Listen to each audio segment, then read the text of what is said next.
20 years later, who'da thunk it? Not me. This, the Pee Wee character actually, as I understand, was developed long before the movie came out. You created it as part of an improv group here in LA called the Groundlings, right? Yes. Along with some other characters. We're going to talk about some of the other characters after the film, but what was the inspiration for Pee Wee? Pee Wee was really, there was an extended improv being done one night at the Groundlings that was about a fictional comedy club, like the Comedy Store. And so everybody was trying to come up with characters who would be stand-up comics at a comedy club. And I can't ever remember the punchline to joke. So my character was a guy who really was a terrible stand-up comic, and that became Pee Wee. I know, it's a really, you'd think in 20 years I'd have a better story than that, but. How long did it take to evolve Pee Wee from that first improv into the fully formed character that we know today? You know, it really kind of just came out that day. It never changed really very much from the first time till right this moment. It's pretty much been the same character all along. I think it was based, the voice came from a voice I had used in a play a long time before that, and I knew a kid named, I'm not going to say his name, but his last name was Herman.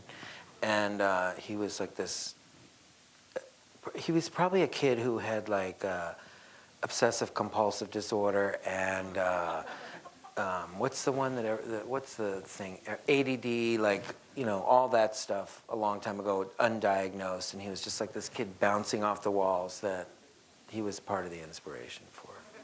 Now, for the film, you'd successfully created the character, you'd done some live shows and a cable special, and so Warner Brothers said, Paul, we want you to do a Pee Wee feature.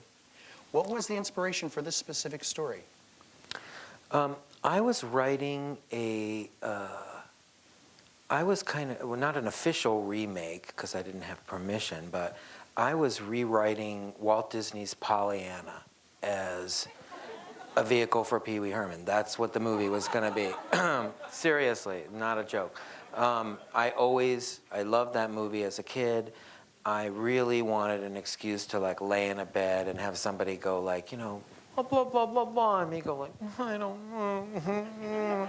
You know, that was the scene I wanted to play. So I was rewriting Pollyanna, almost an exact, you know, version of that movie, only insert me instead of Haley Mills.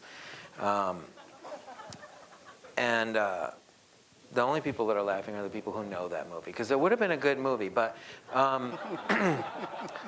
but it never happened. And instead, and I was on the lot working with a guy named Michael Varhall and Phil Hartman, and we were writing this Pollyanna-ish movie, and I would walk around on the lot every day on the way to lunch or whatever, and everybody was riding a bike. Everyone on the lot had a bike, all the electricians, everyone pretty much. And so I was complaining to these two producers one day, like, you know, what do you have to do to get a bike? How do you get a bike here? And about a week later, they presented me with a I want to say 37, but it might have been a 47 Schwinn Racer, this beautiful orange bicycle that's actually the bicycle on the poster for the movie. And it was outside. I went to lunch, and when I came back to lunch, they had like put up a sign with a parking space for me out in front for this bike, and the bike had, I think it said Pee Wee or Paul or something on it, and I just looked at the bike and went, oh my God, you know, this is the movie. Pee Wee's bike, and the bike gets stolen. That's the movie. And I mean, literally, we ran back in this bungalow and ripped up. This is back in the paper days. We ripped up we pulled the paper out of the IBM Selectric typewriter and ripped it up and never looked back. I mean, wrote that movie probably in about 6 weeks after that. And the rest, as they say, is history. What were some of the other characters you were doing when you were at the Groundlings, by the way? I had lots of characters at the Groundlings, but that's even more than 20 years ago. I can't remember very much about it.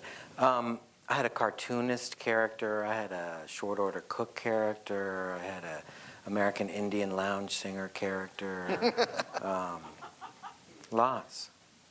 I hear a familiar laugh. Before I forget, could I introduce someone who's in the audience? Please do. Diane Salinger, who plays Simone, right there.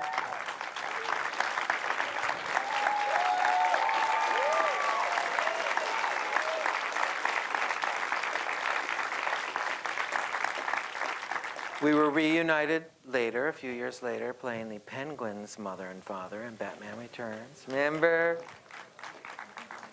Thank you, thank you. Well, speaking of that, let's talk about your relationship with Tim Burton. Now you went to Cal Arts, didn't you? I did. Were you there at the same time that Tim was a student? No.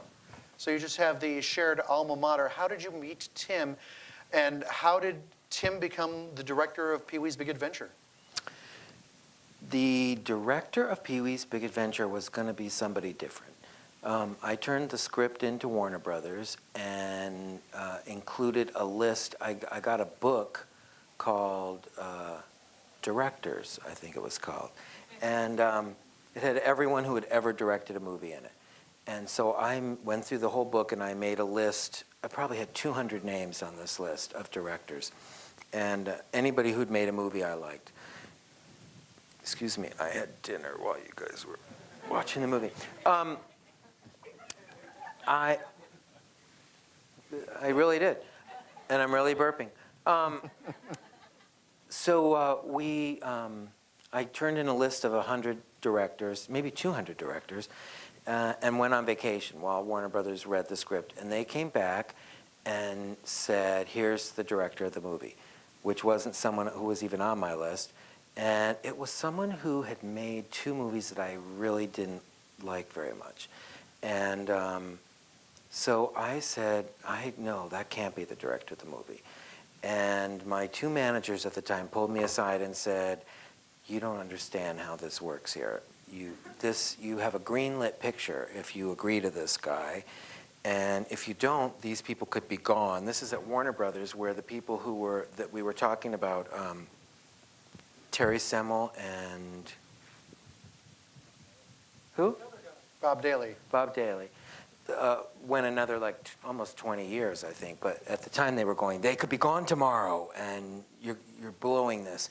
I somehow got Warner Brothers to agree to give me 1 more week, which I think they were just kind of like, take 1 more week. We're never approving anybody else. And I went to a party that same night and was asking everybody I knew at the party, do you know any movie directors, any new movie directors? And a woman who was in the Groundlings with me, who's gone on to do a lot of writing and performing, named Mary Edith Burrell, told me, oh my God, I just saw this movie this morning. I think she had seen it that morning. Frankenweenie. The guy is the perfect director for you. And Shelley Duvall's in the movie. You could call Shelley. So I called Shelley Duvall up, and she went, oh my God, he's a great idea. What a great idea. You guys would be perfect. And I went back to Warner Brothers, and we said, Tim Burton. And they said, yeah, we know who Tim Burton is. We're trying to get Tim Burton to direct something over here at Warner Brothers. We already know about him. We're not even going to send him your script. He's already turned down 10 projects here. We can't find something he wants to direct. And they wouldn't send him the script. So my manager sent him the script, and he agreed the same day. I love that story.